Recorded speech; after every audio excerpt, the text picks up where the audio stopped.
The security footage showed 32-year-old Elena Martinez slipping 2 cans of baby formula into her oversized purse at exactly 3:47 on a Thursday afternoon.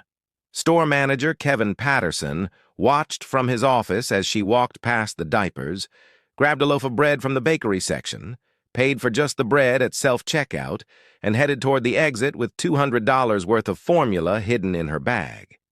He stood up from his desk. This was the 3rd time this month she'd done this. He couldn't ignore it anymore.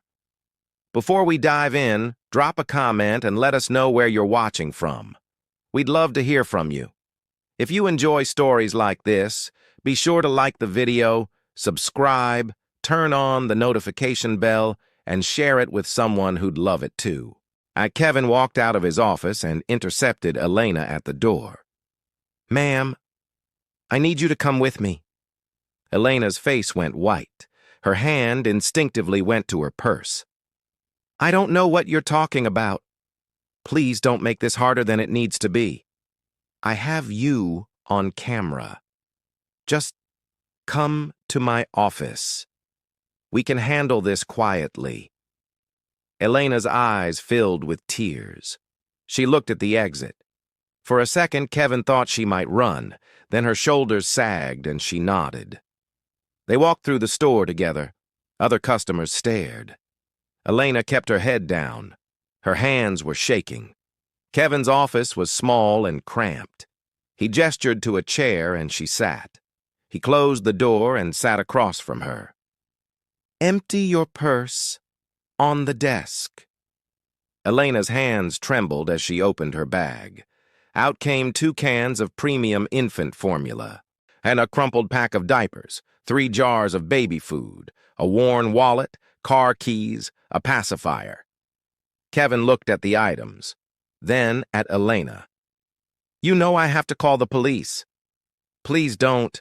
Her voice broke. "Please, I have a baby. I can't go to jail. I can't." "You should have thought about that before you stole from my store. 3 times. Elena's head snapped up. "You knew? You've been watching me?" "I knew after the first time. I've been trying to figure out what to do about it." "Then why didn't you stop me before?" Kevin leaned back in his chair. "Because I wanted to understand why. Why would someone risk jail time for baby formula? It doesn't make sense." Elena wiped her eyes. "My daughter is 6 months old. Her name is Sophia. I lost my job 2 months ago. I've been applying everywhere, but nobody's hiring. I ran out of formula 3 weeks ago. I tried to breastfeed, but I don't produce enough milk. She was crying all the time. She was hungry. I didn't know what else to do." "What about WIC, food stamps? There are programs." "I applied. I'm waiting. They said it could take 4 to 6 weeks. Sophia can't wait 4 to 6 weeks. Kevin was quiet. He'd worked retail for 15 years. He'd caught hundreds of shoplifters. Most of them were kids stealing candy or makeup. Some were addicts stealing to support their habits. A few were professionals who resold everything online. But this was different. "Where's Sophia's father?" Kevin asked. Elena's jaw tightened. "Gone. Left when I was 7 months pregnant. Said he wasn't ready to be a dad." "Family? Friends?" "My parents are in Mexico. I can't afford to call them. I don't have friends. I work 2 jobs and take care of a baby. When would I make friends?" "You said you lost your job." "I lost one of them. I still clean office buildings at night, 4 hours, minimum wage. It's not enough." Kevin stood up and walked to his window, looked out at the parking lot. He could see Elena's car, an old Honda with a missing hubcap and a cracked windshield, a baby seat in the back. He thought about his own daughter, Emma. She was 12 now, but he remembered when she was a baby, remembered the formula, the diapers, the endless expenses. He'd had a good job, a wife, family support. What would he have done if he'd been alone? If he'd been desperate? if his daughter had been hungry? He turned back to Elena. I'm not calling the police.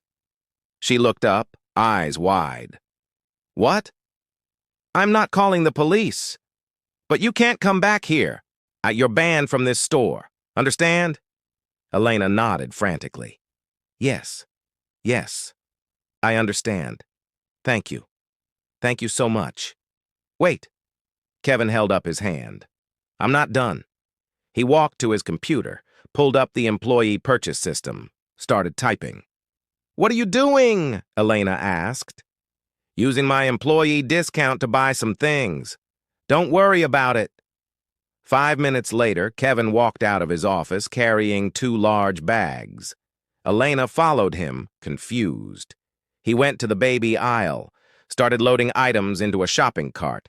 Formula, diapers, wipes, baby food, bottles, teething rings. Mr. Patterson, I don't understand. I can't pay for this. You're not paying. I am. Why? Kevin stopped and looked at her. Because my daughter was 6 months old once. Because I remember how hard it was even with help.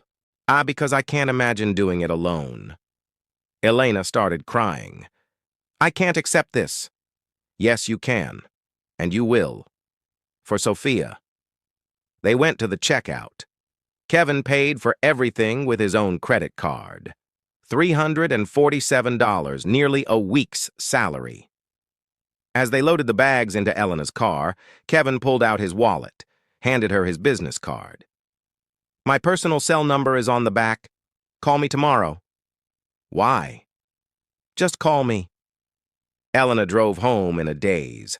When she got to her apartment, she carried the bags inside. Her neighbor, Mrs. Chen, was watching Sophia. You're back early, Mrs. Chen said. Then she saw the bags. Where did you get all that? Elena told her everything. The stealing. Getting caught. The store manager who'd helped instead of arrested her. Mrs. Chen shook her head in amazement. There are still good people in this world. That night, after Sophia was fed and sleeping peacefully in her crib, Elena pulled out Kevin's business card, stared at the phone number. She called the next morning at 9. Elena? Kevin answered on the second ring. How did you know it was me? I was waiting for your call. Meet me at Rosie's Diner on 5th Street. 11 o'clock. Kevin was already there when Elena arrived. He was sitting in a booth with another man, older, gray hair, kind eyes. Elena, this is my friend Marcus. He owns a staffing agency. Marcus stood and shook her hand. Kevin told me about your situation. I have a position available, administrative assistant, full-time, benefits, $40,000 a year. Interested? Elena couldn't breathe. Are you serious? Dead serious. You'd start next Monday, 9 to 5. There's even a daycare in the building, subsidized for employees, $20 a day. Elena sat down hard. I don't understand. Why are you doing this? Kevin leaned forward.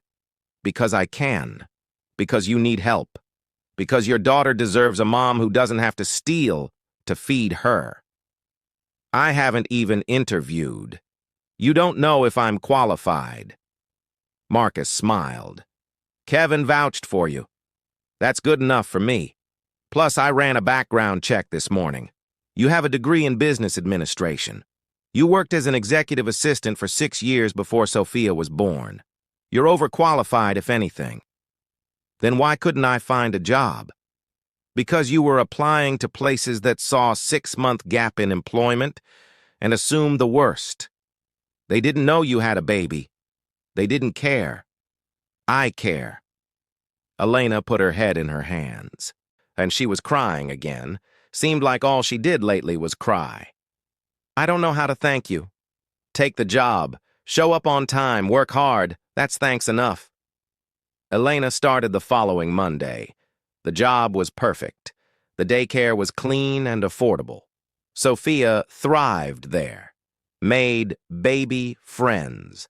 Had structure and stimulation. For the first time in months, Elena could breathe. but she couldn't forget what Kevin had done.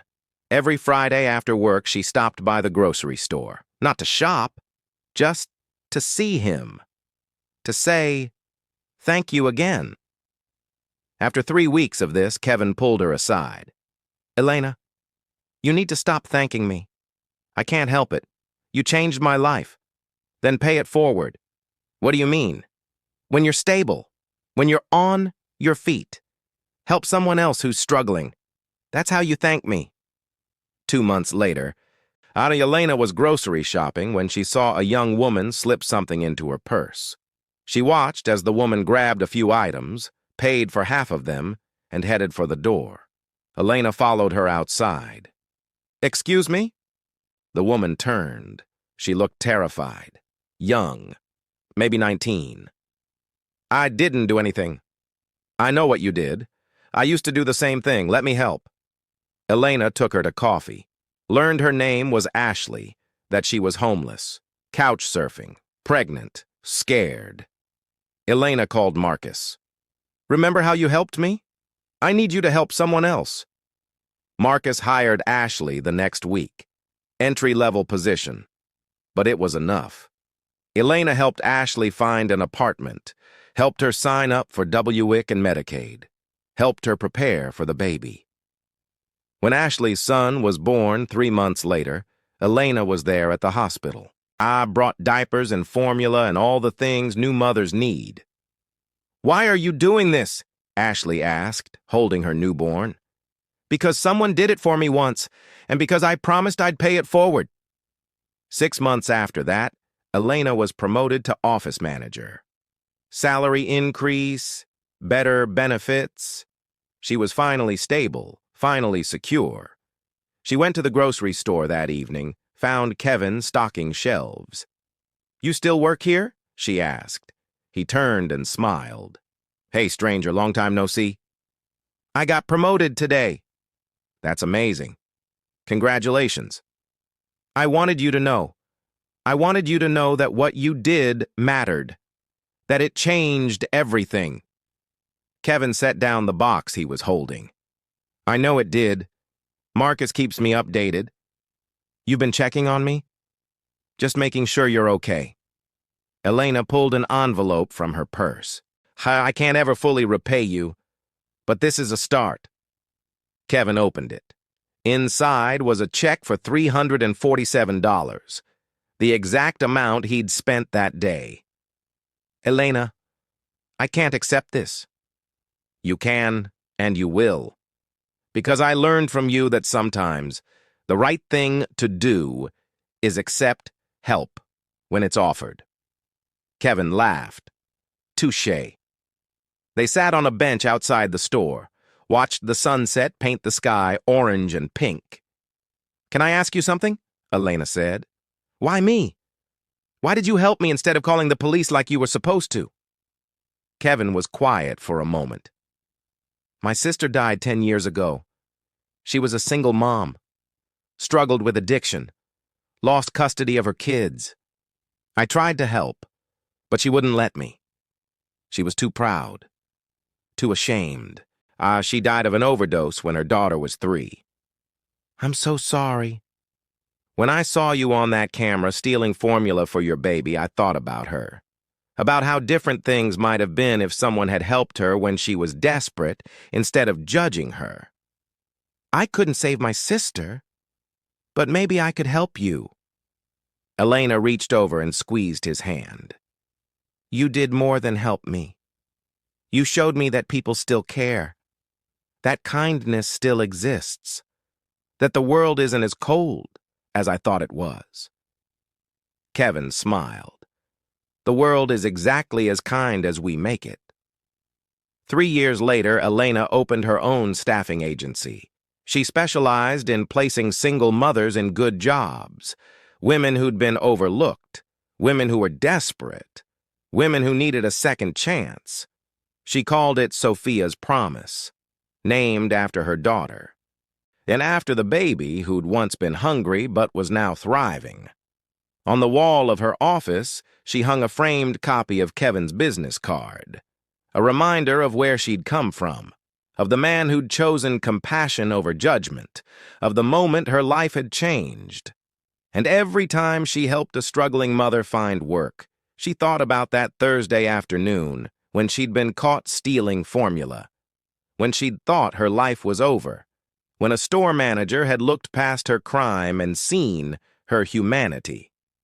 That was the day she learned that sometimes the worst moments in life lead to the best ones. That rock bottom can be a foundation for something beautiful. That one act of kindness can ripple outward and change countless lives. Sophia was 4 now. Happy. Healthy. Loved. She'd never know that her mother had once stolen to feed her. She'd never know about the desperate months when they'd barely survived. But she'd grow up watching her mother help other women, other families, other children. And maybe that was the real lesson. Not that people sometimes fall, but that someone is always there to help them get back up. If they're willing to reach out, if they're willing to accept help, if they're willing to pay it forward. If this story moved you, take a moment to hit that like button and share it with someone who needs hope today. Remember that everyone is fighting battles we know nothing about. Choose kindness. Choose compassion. Choose to see the person behind the mistake, because that one choice might change everything. Thanks for watching, and we'll see you next time.